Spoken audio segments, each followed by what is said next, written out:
Nah, pertanyaannya, apakah kalau itu dilakukan, jangan-jangan ini sabotase terhadap kepala BAIS sendiri?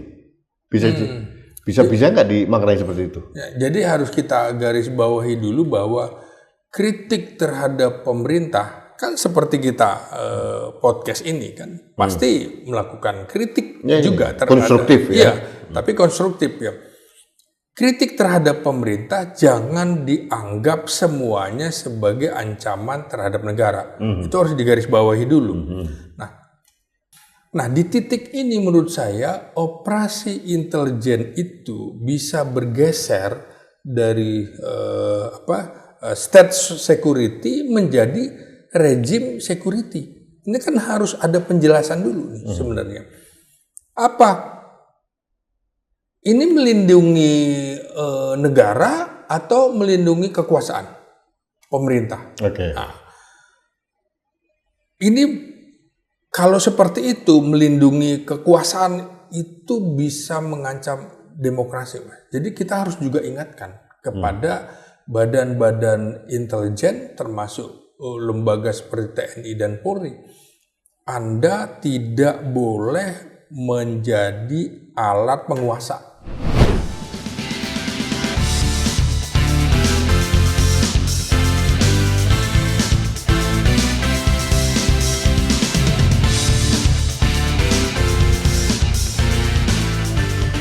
Halo Sobat Indonesia, kita bertemu kembali dalam Anak Bangsa Podcast.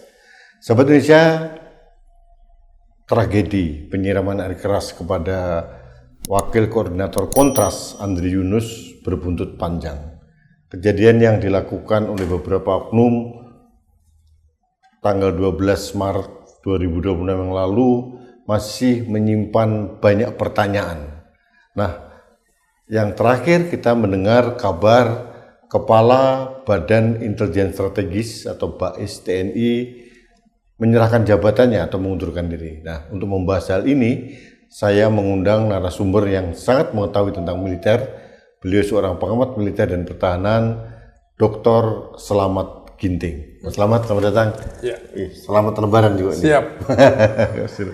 Minal aidin wal faizin. Siap. Mas Selamat, ya. Ini menarik. Saya akan tidak membahas detailnya karena Mas Selamat sudah banyak berbicara di media di berbagai tempat tentang tragedi yang menimpa Andri Yunus. Gitu ya. Yang ingin saya soroti adalah rupanya tanpa ada polemik yang panjang, Kepala BAIS mengundurkan diri, menyerahkan jabatannya. Itu kan artinya mengundurkan diri. Gitu. Nah, apa yang Mas Selamat baca ya dari tindakan gentleman dari seorang kepala BAIS dengan mengundurkan diri terkait dengan kasus ini? Ya, pertama ada pemio dalam intelijen dulu ya. Artinya berhasil tidak dipuji ya. Gagal dicaci maki. Hilang tidak dicari, kemudian meninggal dunia tidak diakui. Ya artinya dalam dunia intelijen itu cuma ada kata berhasil. Kalau gagal, artinya operasi itu betul-betul tidak memenuhi prosedur intelijen.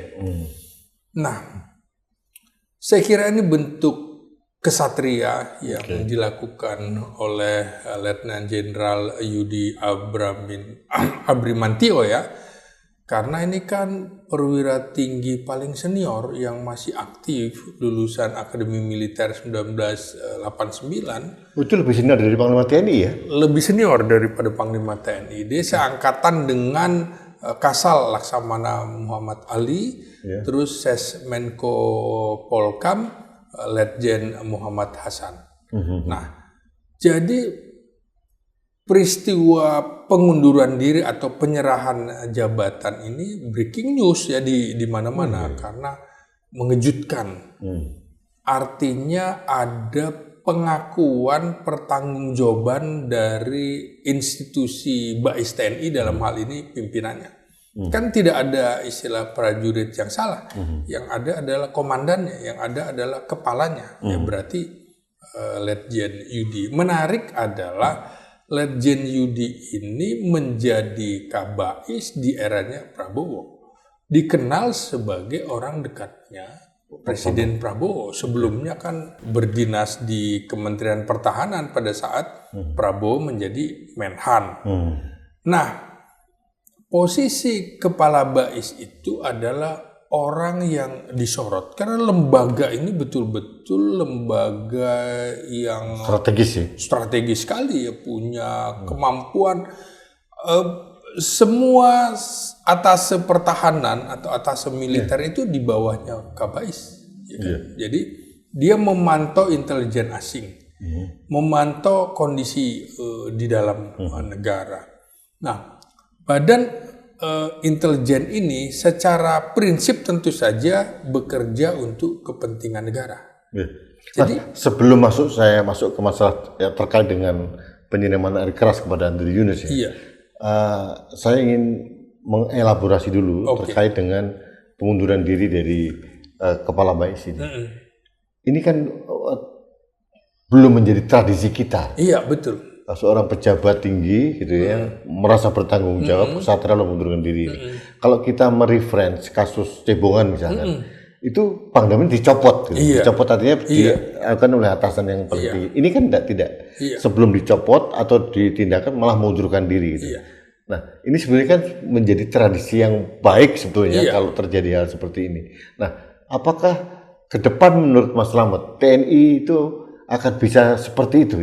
Saya kira sebuah tradisi yang bagus. Kalau tidak berhasil ya mundur gitu ya. Sama dengan seseorang yang sudah merasa tidak bisa naik lagi, ya jangan memaksakan diri misalnya pensiun harus sampai 63 tahun misalnya kan.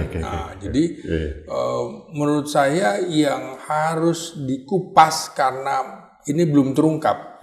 Bagaimana pertemuan antara Menhan Jenderal Purnawirawan Syafri Samsudin, Wakil Menhan Marskal Purnawirawan Doni Ernawan, kemudian Panglima TNI Jenderal Agus Subianto, Wakil Panglima TNI Jenderal Tandjo Budi Revista, dan juga Kasum TNI Letnan Jenderal Richard Tampu Bolon. Itu kan 5 tokoh kemarin bertemu. Nah, itu apakah kemudian menyepakati mungkin untuk menyelamatkan institusi diputuskan seperti itu. Jadi bisa saja pertemuan itu memberikan saran lebih baik marwah organisasi TNI itu diselamatkan ketimbang kemudian institusi persoalan ini jadi persoalan institusional. Jadi bisa saja rekomendasinya diminta mundur atau dia berinisiatif untuk mengundurkan diri. Sampai sekarang belum terungkap karena Letjen Yudi belum bicara. Kementerian Pertahanan belum bicara. Panglima TNI juga belum bicara. Kapuspen hanya menginformasikan aja. Hanya menginformasikan. Kalau Wakabais belum mengundurkan diri. Nah, itu belum tahu apakah akan menyasar juga kepada orang nomor 2, apakah kemudian lanjut kepada direktur-direkturnya, kita belum tahu. Sambil menunggu proses penyelidikan dan penyidikan dari Puspom TNI. Mas, sebelum masuk ke detail kasus Andri Yunus bisa nggak dijelaskan lebih jelas tentang fungsi intelijen TNI dalam namanya BAIS. Dulu pernah namanya BIADIO kayak ya. Ini kan waktu itu kan digagas awal oleh Pak Beni Murdani kalau nggak salah. Betul. Tokoh-tokohnya hebat di situ. Ada Pak Aris Sudewo, terus ada Pak Ian Santoso pernah jadi. Ada beberapa tokoh-tokoh besar lah menjadi kepala BAIS gitu loh. Termasuk Pak Ponto, Sulaiman B. Ponto juga pernah gitu. Nah, fungsi dari intelijen TNI ini itu apa sebetulnya? Kalau dalam prinsip badan intelijen, maka fungsinya bekerja untuk kepentingan negara. Bukan untuk kepentingan individu, bukan untuk kepentingan kelompok tertentu atau partai tertentu. Jadi betul-betul fungsi utamanya mendeteksi dini ancaman dari luar maupun dalam. Terkait dengan militer atau juga yang non militer? Kalau untuk BAIS, maksud saya. Iya, tentu lebih fokus pada ancaman militer dan ancaman negara. Oke. Kalau dulu kan istilahnya ada BIN itu BAKIN, Badan Koordinasi. Nah, sekarang kan tidak. Maka menurut saya juga kenapa juga tidak dihidupkan lagi istilah BAKIN. Koordinasi kan, Badan Koordinasi. Karena ada intelijen TNI, intelijen Polri, intelijen Kejaksaan, intelijen Imigrasi dan lain-lain. Nah, selain meliputi deteksi dini ancaman baik dari dalam maupun luar, maka juga ada pengumpulan informasi strategis.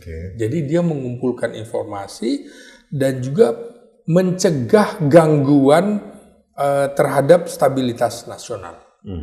Kalau itu dilakukan dalam konteks individu, ini menarik. Ya.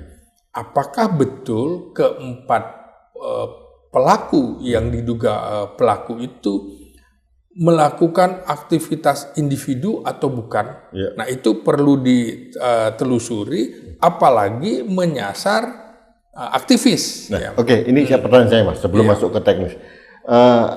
Fungsi dari intelijen BAIS, terutama di BAIS ini, saya fokus ke BAIS. Apakah juga bisa menyasar surveillance atau pengawasan kepada kelompok-kelompok masyarakat sipil? Oke, jadi secara teoritis keterlibatan aktivis di dalam operasi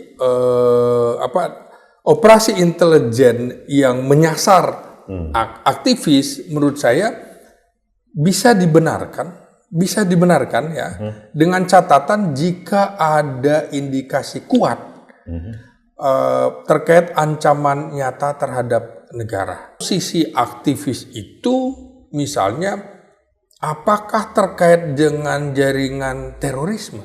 Nah, Prabowo kemarin mengemukakan ya, ancaman terhadap bisa dilakukan teror itu sama dengan terorisme, termasuk terhadap aktivis itu bisa dianggap juga terorisme. Tapi di sisi lain saya akan menerjemahkan dari dua sisi juga. Jangan-jangan operasi yang dilakukan juga mengindikasikan bahwa ini bagian dari terorisme itu sendiri.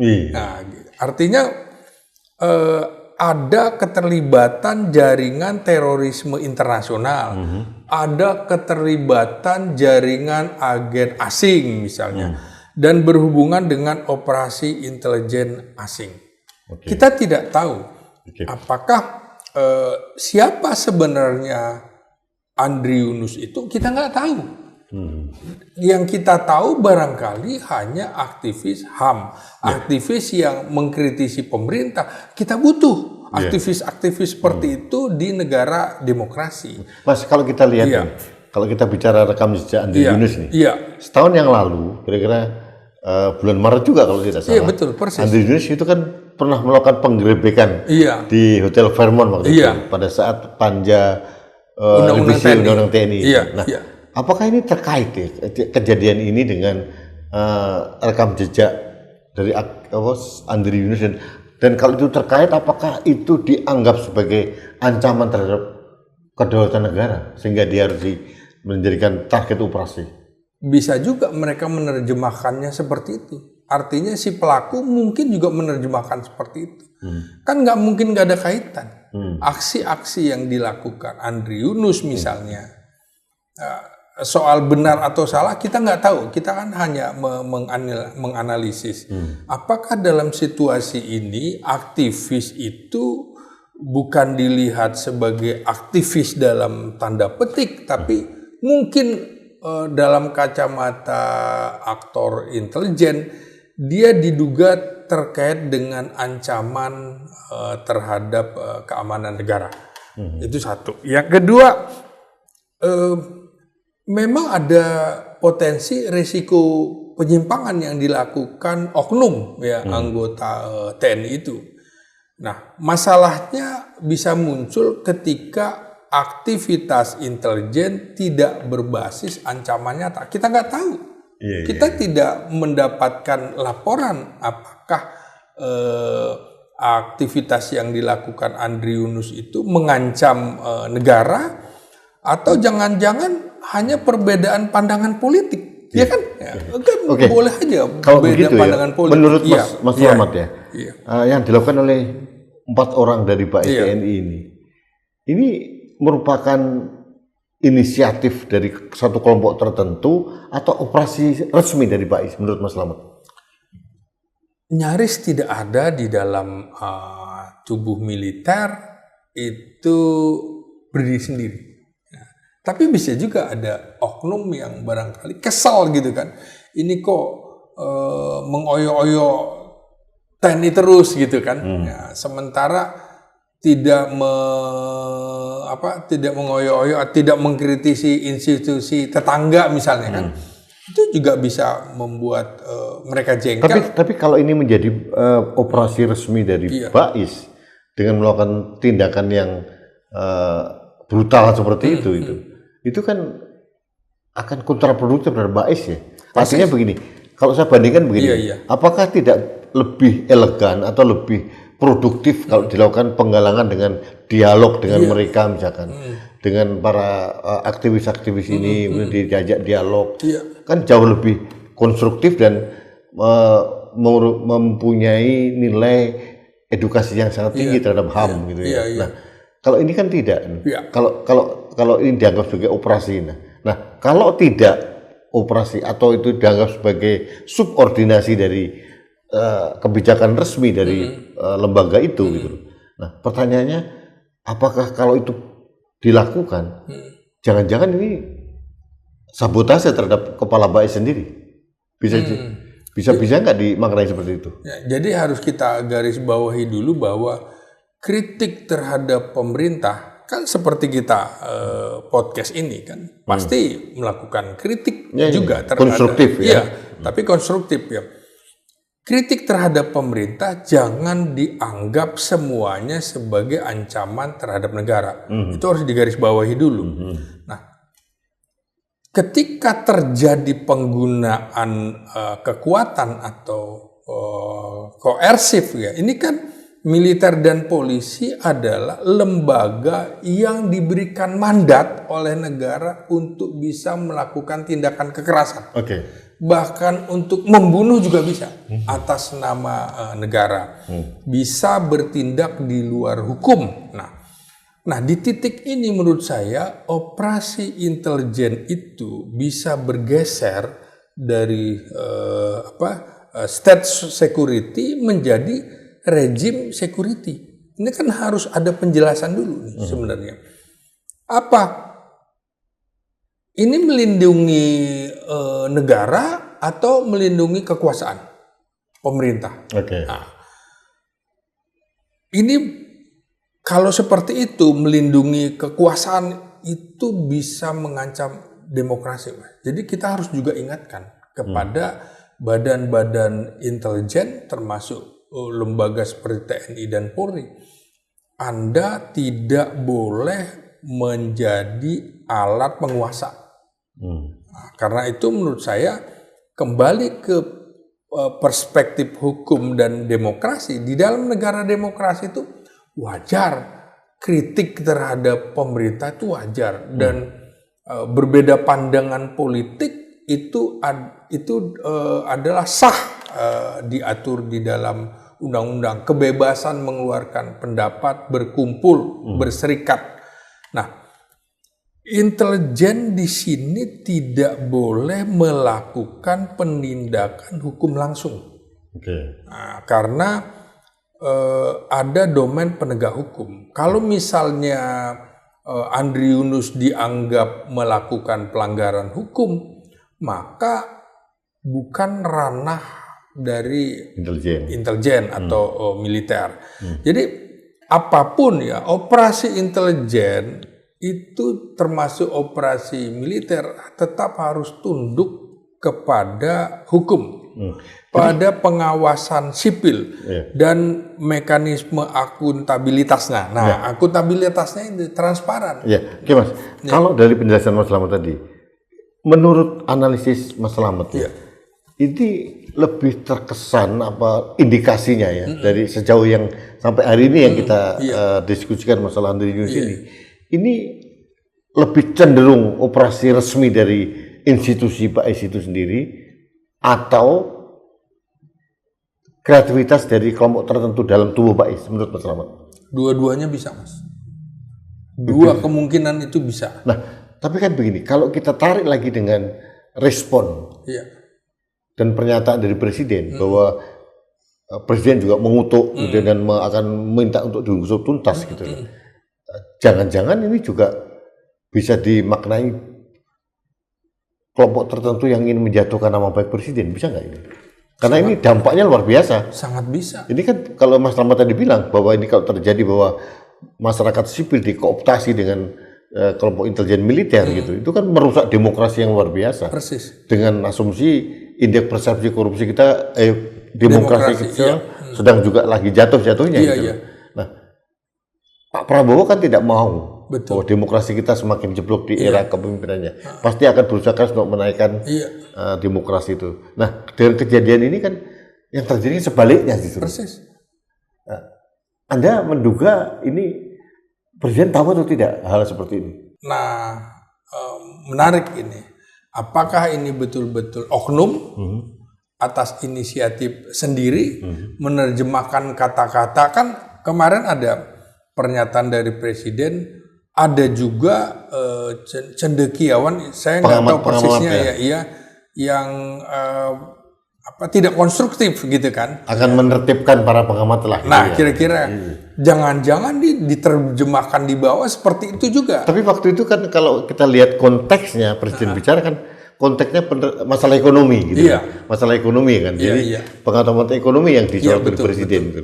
Tidak terkait dengan aktivitas dari seorang Andri Yunus gitu loh.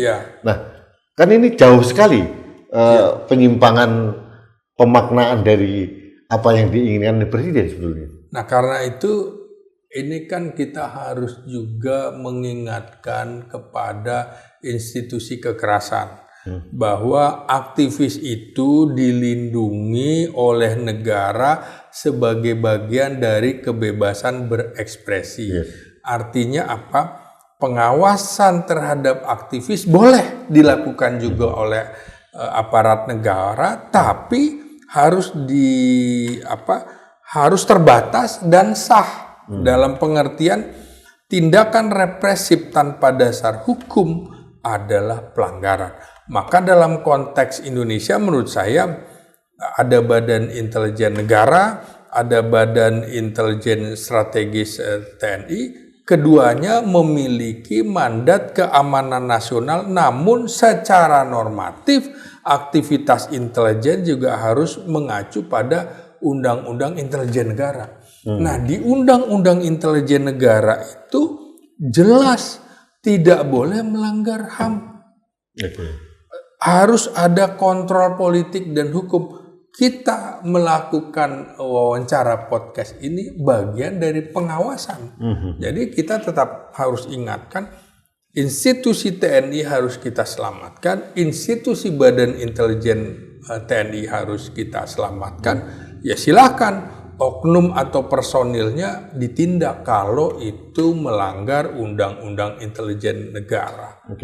Mas, kita masuk pada kasus yang ditangani oleh POM TNI sekarang ini. Nah, 4 orang ini, 1 kapten, 2 letnan, letnan 1 serda kalau tidak salah, itu kan sudah ditangani oleh Puspom TNI. Nah, kalau menurut Mas Slamet sebagai pengamat militer ya, dalam rangka penyidikan sekarang ini, mampukah Puspom TNI bisa mengorek aktor intelektual atau intelektual dader dari kasus ini?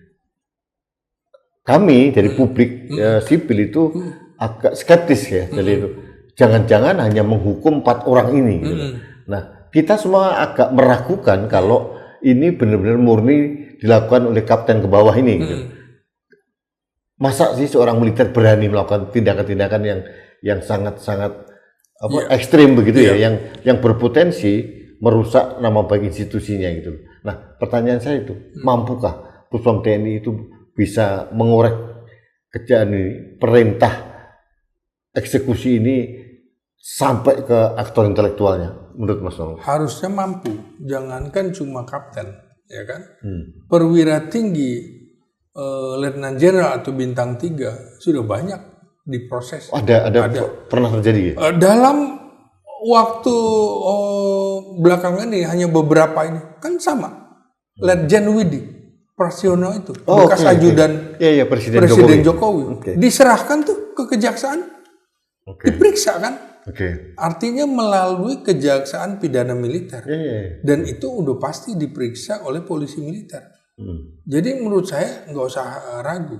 Kemarin Presiden Prabowo juga mengemukakan pada saat dia menjadi Menteri Pertahanan menyerahkan tuh 2 orang laksamana muda, yang satu kepala Baranahan, yang satu dirjen di Kementerian Pertahanan.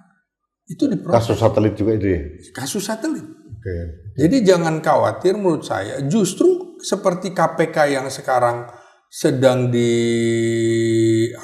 dihujat oleh publik dalam kasus mantan Menteri Agama yang diberikan tahanan rumah. Perkara korupsi di militer itu banyak sekali hukumannya sampai seumur hidup. Misalnya Brigjen Teddy, Brigjen Teddy. Saya sampai ke rumah tahanan militer di Depok itu ingin memastikan, sebagai pengamat saya ingin memastikan ada nggak sih yang bersangkutan. Ternyata ada, dan pakai pakaian kuning-kuning. Hukumannya seumur hidup. Nah, kemudian juga ada lagi Brigjen Yus Adi Kamarullah. Sampai kemudian dalam proses hukumnya meninggal. Gini, artinya itu bisa menepis skeptisnya masyarakat sipil ya, bahwa Puspom itu tidak akan menyentuh level di atasnya ini, pemberi perintah ini, sampai level manapun. Itu yakin Puspom akan mampu? Mampu, Mas. Jadi sekarang contoh ya kasus, kalau yang diadili itu seorang mayor jenderal, maka majelis hakimnya itu juga diberikan pangkat sementara sekurang-kurangnya setingkat di atas. Atau selevel atau setingkat di atas.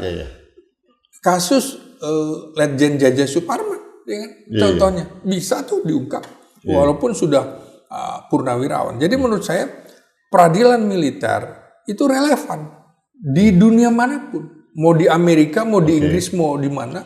Ya memang kalau pelakunya militer, termasuk kemudian korbannya sipil, bisa ditarik dalam jalur koneksitas. Karena itu tetap ada namanya kejaksaan pidana militer kan. Ada juga hakim agung militer kan.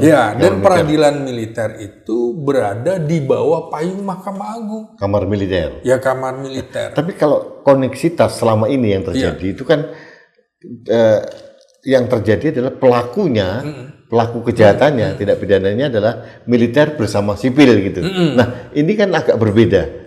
Pelakunya full militer gitu ya, korbannya sipil gitu. Nah, apakah ini bisa masuk dalam kamar koneksitas ini? Bisa, Mas. Dalam kasus Kolonel Prihanto yang membuang 2 sejoli itu di Nagrek, kan sama. Hukumannya berat, seumur hidup. Kasusnya seumur hidup. Belum yang... Itu koneksitas atau murni militer waktu itu? Tentu saja selain militer, polisi militer juga mencari informasi dari warga sekitar. Nah, sama dengan kasus Kopral Adri yang Kopaska itu di kilometer 45 Tangerang. Hukumannya berat, seumur hidup. Yang menimba bos rental itu ya? Iya, bos rental. Nah, sekarang kalau kita lihat perbandingan hukum di peradilan militer dengan hukuman sipil, lebih berat itu. Kasus tadi itu kan ditangani langsung oleh Mahkamah Militer ya? Bukan koneksitas maksudnya? Bukan. Jadi artinya gini, yang pertama Mas mau menjelaskan, Mahkamah Militer pun punya rekam jejak yang meyakinkan. Nah, untuk meyakinkan publik nih sekarang, menurut Mas Slamet, saran apa yang Anda berikan kepada Puspom TNI agar tidak ada kecurigaan yang berlebihan terhadap proses yang sedang berlangsung ini? Maka proses penyelidikan dan penyidikannya harus profesional. Termasuk lanjutannya nanti auditor militernya. Tuntutannya jangan lebih ringan daripada peradilan umum. Hukuman militer harus lebih berat. Kenapa? Karena militer tidak hanya tunduk pada hukum pidana umum atau KUHP, tetapi juga harus tunduk pada pidana militer, KUHP militer. Ada hukum disiplin militer, ada doktrin operasi militer. Nah, itu kan dalam kasus penyiraman air keras, maka akan ditelusuri juga doktrin operasinya dan apakah ada kaitannya dengan kepentingan bangsa dan negara. Maka kemarin pun mereka ditahan dulu di selnya Bais TNI karena di militer itu ada yang namanya ankum, atasan yang berhak menghukum. Dia hanya berdasarkan keyakinan atasannya atau komandannya di sel tanpa proses peradilan. 21 hari. Ya, itu berat kan, tanpa peradilan. Bahkan di dalam operasi militer dia bisa ditembak mati. Nah, tadi Mas Laun mengatakan untuk meyakinkan publik. Iya. Harus profesional. Iya. Apakah perlu transparansi juga? Nah, di dalam proses yang Mas Laun tahu tentang persidangan militer, prosesnya, sejauh mana transparansi pengusutan suatu kasus pidana ini? Oleh karena itu, di dalam kasus yang mendapat perhatian publik, Puspen TNI harus memberikan penjelasan tiap hari. Karena publik menunggu. Progresnya seperti apa. Terbuka saja. Nah, seperti itu. Memang kalau ada rahasia terkait dengan rahasia negara nggak bisa dibuka. Nah, peradilan umum seringkali tidak mampu mengungkap persoalan-persoalan itu. Misalnya, dia tidak akan bisa membaca apakah ada legalitas perintah dalam tindakan itu. Kemudian dia tidak akan bisa menilai dalam konteks militer. Lalu memahami implikasi tindakan terhadap misalnya kesiapan tempur. Nah, gitu. Lalu apakah kemudian ada hubungannya dengan pertahanan keamanan negara? Nggak bisa. Nah, di sini juga ada dimensi yang tidak bisa ditangkap secara utuh oleh peradilan umum melalui KUHP. Dia tidak berhak menanyakan urusan operasi militernya, nggak berhak. Maka serahkan saja pada peradilan militer. Jadi catatannya adalah harus profesional, akuntabel dan transparan. Persis. Oh itu ya. Menjadi menarik menurut saya adalah menjadi tanda tanya ketika perintah dari Presiden kepada Panglima TNI dan Kapolri untuk mengusut kasus ini secara tuntas. Bagi saya ketika ada konferensi pers dari kepolisian itu menjadi aneh. Seharusnya kalau memang tahu ini adalah personil militer, mereka menyerahkan saja langsung ke polisi militer hasil penyelidikannya. Mas melihat ada keanehan di situ? Ada keanehan. Karena dalam beberapa kasus, misalnya TNI menangkap seseorang, ternyata dari kepolisian, langsung diserahkan ke polisi. Tidak pakai konferensi pers. Karena bukan kewenangan. Kalau itu menurut Mas apa yang terjadi sehingga Polda Metro Jaya maka publik melihat ada pertarungan dua institusi ini. Ini nggak sehat. Anda melihat begitu? Iya, harusnya koordinasi, cukup koordinasi tanpa harus melakukan konferensi pers.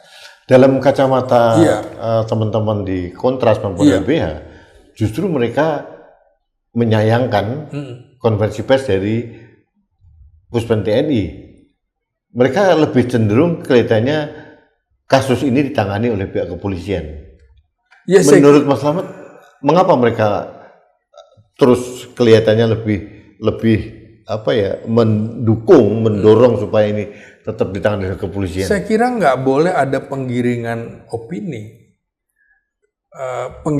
opini bahwa peradilan militer itu seperti jeruk makan jeruk.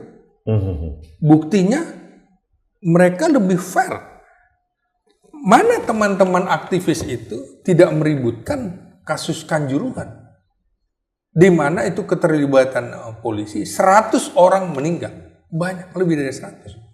Kasus kilometer 50 tol Jagorawi, kemana teman-teman itu? Kasus di Bawaslu, kasus yang menyangkut CCTV hilang semua, nggak ada. Ini menurut saya respect. Kalau TNI mau sebenarnya dihancurkan aja CCTV, bukti-bukti, kan itu enggak. Diambil alih tanggung jawab, bagus. Harusnya polisi belajar. Dan ini juga kasus Kabais mengundurkan diri. Harusnya Kabar Reskrim mengundurkan diri dong dalam kasus-kasus itu. Kanjuruhan, kilometer 50, apalagi Bawaslu, berapa banyak orang meninggal. Kenapa kalau menyangkut polisi banyak CCTV mati? Ketika kemudian dia menyelidiki ternyata ini TNI nggak mati, publik kan menjadi tanda tanya. Di mana dalam kasus penyiraman air keras terhadap penyidik KPK Novel Baswedan lama sekali karena menyangkut dugaan tindakan yang terkait dengan organisasi kepolisian. Dan waktu itu juga tidak tersentuh, aktor intelektual nggak tersentuh. Iya. Ini kan kemudian publik juga mempertanyakan ketika ada niat polisi menjadi penyidik tunggal, nggak boleh. Ada kejaksaan. Harusnya ini ada benang merah ke arah sana ya? Oh iya, jadi publik juga curiga. Sehingga kalau di kepolisian dia penyidik tunggal, padahal polisi militer juga penyidik. Kejaksaan penyidik. Ada PPNS juga malah. Ada PPNS, ada imigrasi, ada bea cukai, ada Bakamla. Nggak boleh dong mendominasi. Semua itu memangnya ini negara kepolisian Republik Indonesia? Enggak kan? Penyidik juga banyak di mana-mana. Saya kira ini proporsional aja gitu loh. Yang ya tadi saya masih belum mendapatkan jawaban yang lebih pasti. Mengapa ya teman-teman Koalisi Masyarakat Sipil ya, terutama YLBHI, Kontras dan sebagainya, teman-teman itu meragukan independensi peradilan militer dalam kasus Andri Yunus ini? Nah, tinggal ditanya pada mereka. Saya kira tidak pantas juga menggiring opini seperti itu. Serahkan aja, karena secara konstitusional itu legal. Ada 4 peradilan yang diakui di Indonesia. Peradilan umum, peradilan tata usaha negara, peradilan agama, peradilan militer. Dan jelas Undang-Undang Dasar 45 pasal 24 ayat 2 secara eksplisit mengakui adanya peradilan-peradilan itu dan termasuk peradilan di lingkungan militer sebagai bagian dari kekuasaan kehakiman. Di atasnya ada mahkamah militer, Mahkamah Agung, kamar militer begitu. Ya, Mas, artinya ini kan sebenarnya yang masyarakat inginkan ini adalah bukan hanya orang lapangan, eksekutor yang diproses hukum gitu, tapi juga sebagai pemberi perintah penanggung jawabnya sampai diusut itu. Artinya Anda ingin meyakinkan bahwa itu juga bisa ditangani oleh Puspom TNI. Loh iya, itu ditangani. Jadi kalau pangkatnya mayor ke atas itu sudah pasti mahkamah militer tinggi. Kalau kapten ke bawah mahkamah militer saja. Nah, itu nanti akan kita menunggu proses aja. Proses dari Puspom TNI ini. Seperti apa. Dan itu sudah pasti melibatkan polisi militer angkatan darat, laut, dan udara. Di dalam undang-undang, lucu juga kalau memaksakan harus semua di peradilan umum. Kalau gitu, yang memaksakan ini melanggar undang-undang. Kenapa? Karena ada Undang-Undang Nomor 31 tahun 97 tentang peradilan militer dan itu menjadi dasar operasional peradilan militer. Seluruh dunia juga begitu.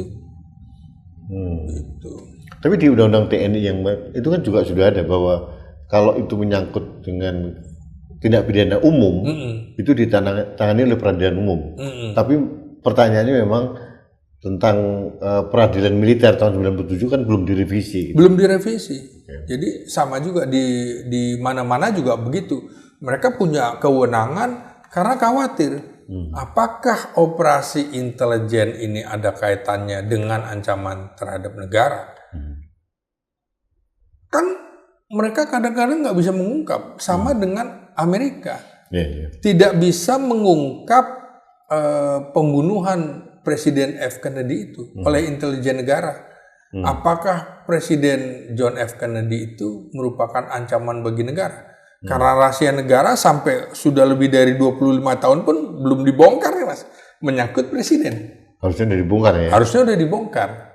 Nah kemudian juga artinya memang keberadaan peradilan militer itu bukan pengecualian, tapi bagian yang sah dari sistem hukum nasional.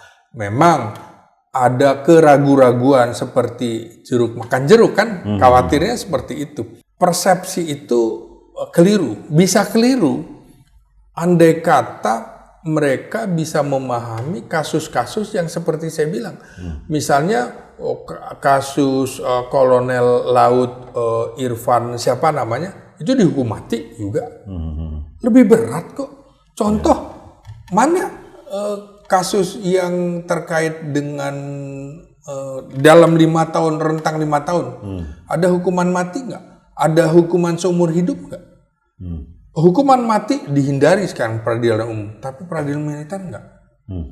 Tetap yang kemarin sabung ayam, hukumannya, vonisnya mati. Kemudian kita tahu dalam peristiwa 6566, seseorang yang menyandang pangkat tituler seperti Subandrio, marskal tituler, hukuman mati di peradilan mahkamah militer tinggi kan juga, mahkamah militer luar biasa, sama dengan Marskal Omar Dhani dan lain-lain, hukumannya mati semua. Oke, berarti ini kan tinggal bagaimana TNI bisa meyakinkan publik dengan bekerja secara profesional, akuntabel dan transparan dalam proses ini. Nah, saya kembali agak sedikit mendasar Mas, tentang kalau ini, saya katakan lagi kalau bahwa ini adalah operasi intelijen resmi dari BAIS misalkan gitu ya. Mengapa kok melakukannya atau pelaksanaannya di lapangan begitu kotor dan ceroboh begitu ya?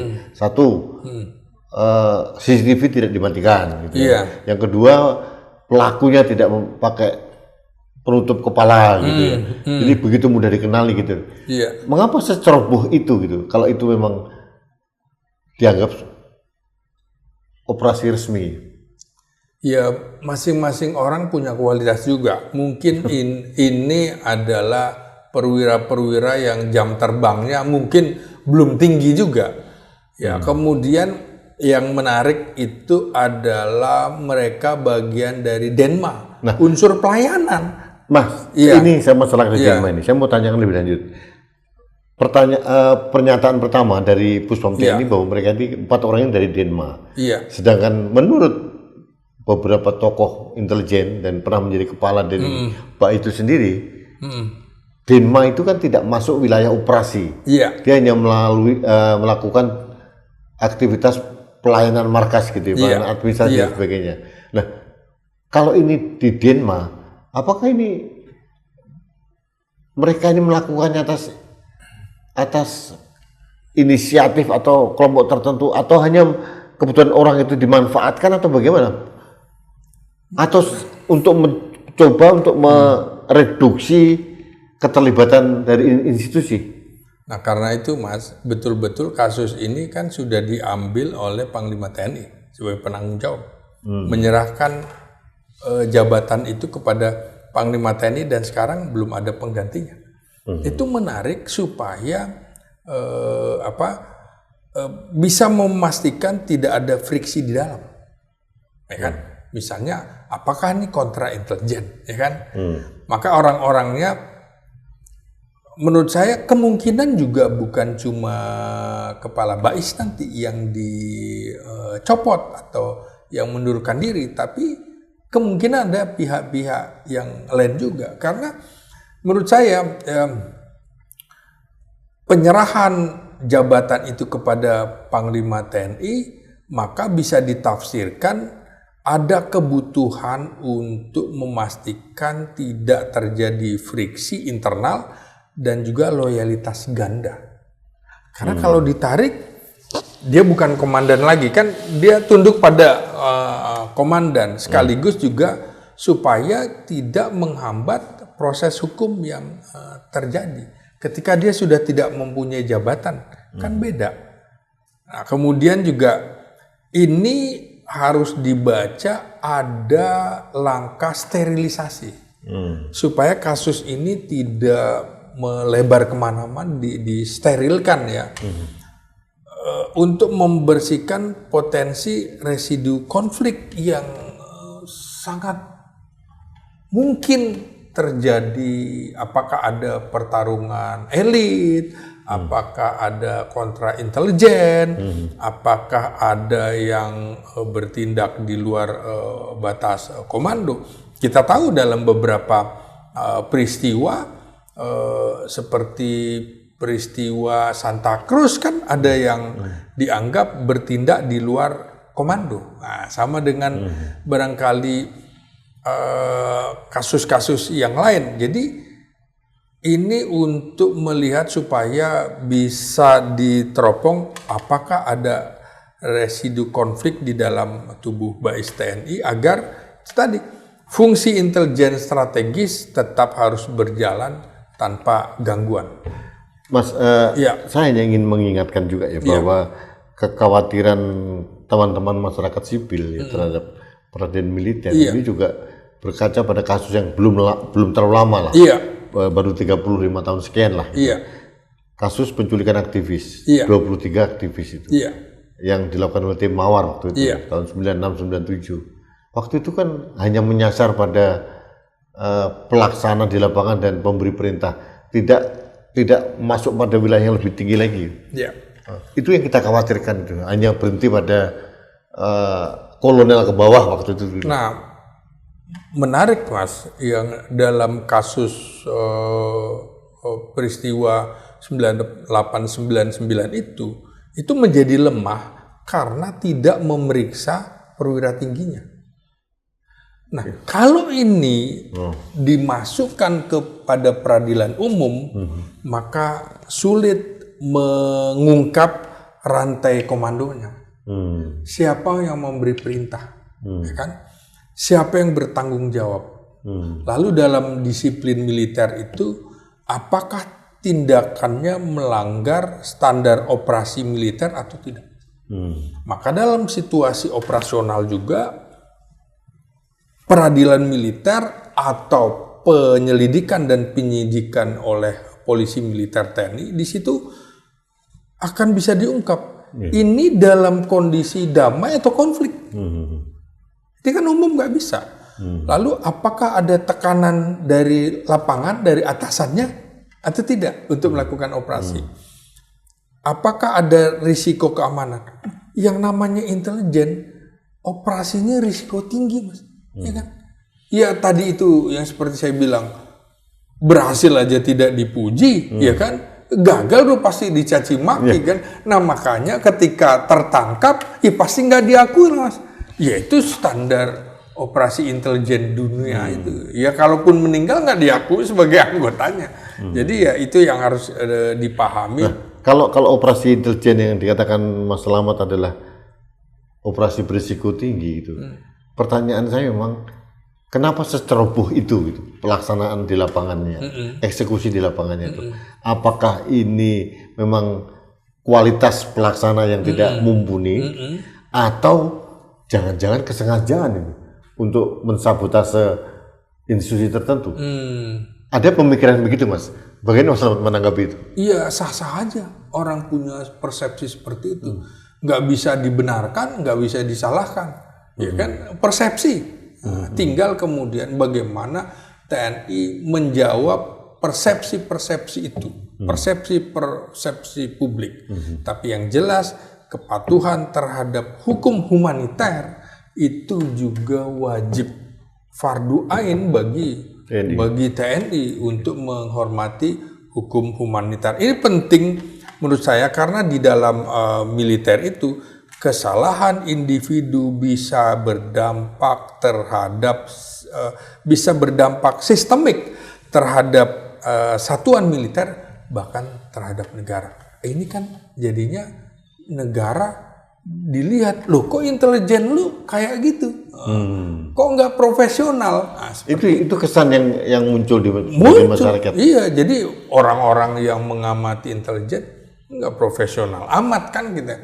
Kita bukan soal membenarkan atau menyalahkan. Yang jelas tentu simpati dan empati kita pada Andri Yunus kan Ya, begitu. pasti. Nah, itu. Jadi ya sudah bongkar saja. Dan TNI menurut saya niat baik, termasuk pengunduran diri Letjen Yudi Abrimantio itu adalah bentuk pertanggungjawaban yang bersangkutan kepada negara. Oke. Mas, terakhir, Ya, TNI selama ini itu menjadi institusi yang paling dipercaya oleh publik. persis. Nah, dengan kejadian ini kan ujian berat buat integritas marwah TNI di mata masyarakat gitu loh. Nah, bagaimana Anda menyarankan kepada teman-teman di TNI ya, agar ini tidak membuat persepsi publik negatif terhadap TNI? Oke, pertama kritik soal transparansi. Ini kita kan membahas nih, harus ada transparansi. Itu jawabannya juga bukan seperti permintaan teman-teman koalisi masyarakat sipil yang tidak mengakui peradilan militer. Nggak boleh juga itu penggiringan opini. Melainkan kita harus memperbaikinya secara konkret. Misalnya Puspen TNI mengumumkan atau hakim bahwa sidang terbuka untuk umum. Memungkinkan dalam militer? Memungkinkan hal itu. Jadi kecuali kasus perkara strategis tertentu. Karena itu bisa melibatkan pengawas eksternal, misalnya Komnas HAM atau Ombudsman atau publikasi putusan secara terbuka. Jadi memberikan penjelasan kepada publik tiap hari nggak apa-apa. Karena itu juga kita tidak ingin membenturkan TNI dan Polri, koordinasilah yang baik. Jangan kelihatan ada gesekan dua institusi itu kan. Yang cantik mainnya. Iya, jadi koordinasi juga dengan peradilan umum. Tanyakan. Ya jangan merasa juga militer lebih merasa bisa gitu. Peradilan umum juga jangan merasa paling bisa. Karena itu di dalam kasus koneksitas ini transparansi harus ditingkatkan tanpa mengorbankan aspek keamanan nasional kita. Mas, paling terakhir. Iya. Ada desakan dari masyarakat sipil untuk mengungkap kasus penyiraman air keras kepada Andri Yunus ini agar dibentuk tim gabungan pencari fakta. Pendapat Anda? Ya, saya kira percayakan saja proses ini kepada peradilan militer dulu. Jangan kemudian prasangka gitu. Toh sama juga di dalam kasus-kasus ini, kenapa mereka tidak mendesak dilakukan tim gabungan pencari fakta terhadap kasus-kasus ya tadi Kanjuruhan tidak, kasus kilometer 50 enggak, kasus penyiraman Novel Baswedan enggak, kasus Bawaslu enggak. Kenapa yang ini ada? Itu kan menjadi pertanyaan kalau menarik. Kanjuruhan dibentuk tim komisi pencari fakta ada itu. Iya, betul. Pak Mahfud MD waktu itu. Iya, artinya memang kita tidak boleh prejudice. Serahkan saja, kemudian kalau kemudian hasilnya mengecewakan, tugas kita juga di sini mengingatkan, Anda itu TNI diapresiasi sebagai lembaga yang dipercaya oleh publik. Dan kasus ini kalau ujian besar, maka Anda harus membuka ruang seluas-luasnya bagi publik untuk menjelaskan kasus ini secara transparan. Kita tidak ingin TNI kita, demokrasi kita jatuh karena tindakan yang salah dari TNI, demokrasi kita jatuh karena tindakan dari oknum TNI, oknum Polri, oknum Kejaksaan, oknum yang lain-lain. Jadi kita ingin TNI kuat, polisi kuat, Kejaksaan kuat, KPK kuat. Kritik kita bukan untuk membenci itu. Saya kira itu. Oke, terima kasih Mas Siap. Slamet Ginting. Sahabat Indonesia, benar dikatakan oleh Dr. Slamet Ginting, ini ujian besar, ujian yang sangat berat bagi TNI, bahwa pengungkapan kasus ini secara tuntas, transparan, ini adalah ujian bagi kredibilitas TNI di mata masyarakat. Dan saya punya keyakinan bahwa TNI pun tidak akan mempertaruhkan kredibilitasnya dan kepercayaan publik terhadap TNI dalam hal kasus ini. Jadi kita berharap kalaupun tidak dibentuk tim gabungan pencari fakta, tapi peradilan militer dalam kasus Andri Yunus ini benar-benar bisa mengungkap, bukan hanya sekedar eksekutor di lapangan, tapi juga siapa yang bertanggung jawab dan siapa yang memberikan perintah sehingga kasus ini tuntas dan tidak terjadi di waktu-waktu yang datang menimpa siapapun. Terima kasih sahabat Indonesia, kita bertemu kembali dalam Anak Bangsa Podcast selanjutnya. Sampai jumpa.